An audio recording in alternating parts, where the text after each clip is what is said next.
voudrais d'abord effectivement profiter de ces micros pour remercier le chef de l'État. Comme vous le savez, c'est lui qui a lancé la vision de la couverture santé universelle, qui fait que tout Congolais partout se trouve, ou tout celui qui habite cet espace géographique, puisse avoir accès aux services de soins de santé sans que cela ne puisse l'amener à la pauvreté.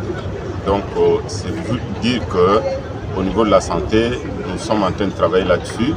Et la lutte contre le cancer, c'est aussi un aspect de cela qui fait en sorte que nous puissions apporter des soins, des services au niveau de la population pour prévenir, prendre en charge et pourquoi pas aussi assurer le soutien en termes de soins palliatifs aux malades déjà atteints de cancer. Alors, ce qu'il faut dire, c'est que cette journée, c'est en fait une journée de prise de conscience collective. Encore une fois, parce qu'elle a été instituée pour sensibiliser la communauté internationale, et ici le cas de la RDC, du fait que le cancer reste un vrai problème de santé publique. Et donc, cela implique que nous devons travailler davantage sur les aspects de prévention. Surtout, il faut prévenir, éviter que le cancer ne survienne. Et travailler sur des questions de diagnostic, de sorte que déjà atteints, on peut diagnostiquer pour ceux qui sont déjà atteints, et les prendre en charge, et aussi ne pas abandonner ceux qui sont déjà atteints, qui sont au stade terminal, les accompagner en y apportant des soins palliatifs. Donc aujourd'hui, le pays a fait beaucoup d'avancées.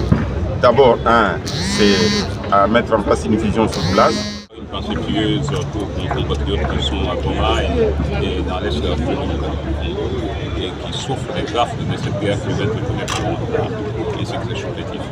Et je voudrais ici réitérer aussi l'engagement à notre niveau derrière le chef de l'État suprême des forces armées du Congo et de la police nationale congolaise à côté toutes ces personnes hors de notre territoire. Alors je répondrai à la question en disant oui, au niveau de la politique santé universelle, nous avons déjà des stratégies qui sont mises en place pour nous assurer de financer la prise en charge de la maladie, des maladies cancéreuses dans le cadre de la prise en charge des maladies chroniques.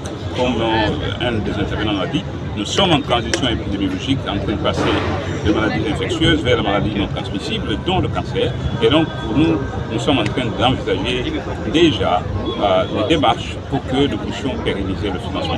Et là, j'en appelle à toute la communauté congolaise, à nous tous comme population, de nous aligner derrière cette vision. Parce que ça va nécessiter la contribution de chacun à une assurance maladie obligatoire qui nous permettra en ce moment-là de collecter suffisamment de ressources, de les mettre en commun et de les mobiliser au moment où chacun de nous en a besoin, y compris pour la prise en charge du cancer. On bénéficie aussi du parcours de soins. Le parcours, quand on est atteint de cancer, c'est un parcours parfois difficile, très multidisciplinaire. Le diagnostic, la radiothérapie, la chirurgie, les médicaments ciblés, et tout ça est mis à disposition à travers ce partenariat, mis à disposition du plus grand nombre, en particulier à Kinshasa. Et l'objectif vraiment, c'est de s'étendre aussi à travers l'ensemble du pays, parce que le pays est vaste et on a vraiment l'ambition de faire en sorte que le cancer ne soit plus une fatalité à travers l'intégralité de la République démocratique du Congo. Il faut être référé à une autorité de santé pour recevoir le bon diagnostic et les bons traitements. C'est vraiment ça, il ne faut pas avoir peur, je crois. Il faut en parler, il faut sensibiliser. Le cancer n'est pas tabou et on peut guérir du cancer. De prime abord, le cancer concerne tout le monde. Voilà pourquoi même le thème de ce jour est tous unis pour l'unique.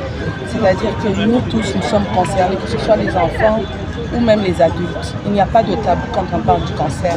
Étant moi-même survivant du cancer du sein, souvent quand j'en parle, les gens sont souvent étonnés.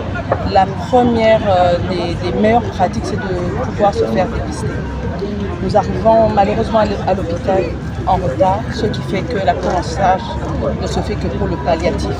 Ici, je voudrais encourager la population d'avoir les bons réflexes, comme je le dis toujours, pour ceux qui concernent le cancer du sein, d'avoir l'habitude de faire de l'autopalpation.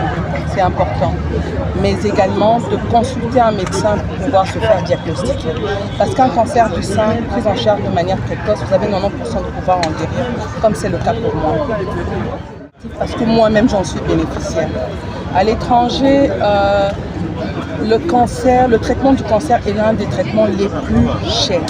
Donc, lorsqu'on vous fait l'annonce que vous avez le cancer, ici en Afrique, vous avez déjà l'impression que vous allez mourir simplement à cause de la prise en charge. Nous remercions le gouvernement déjà de...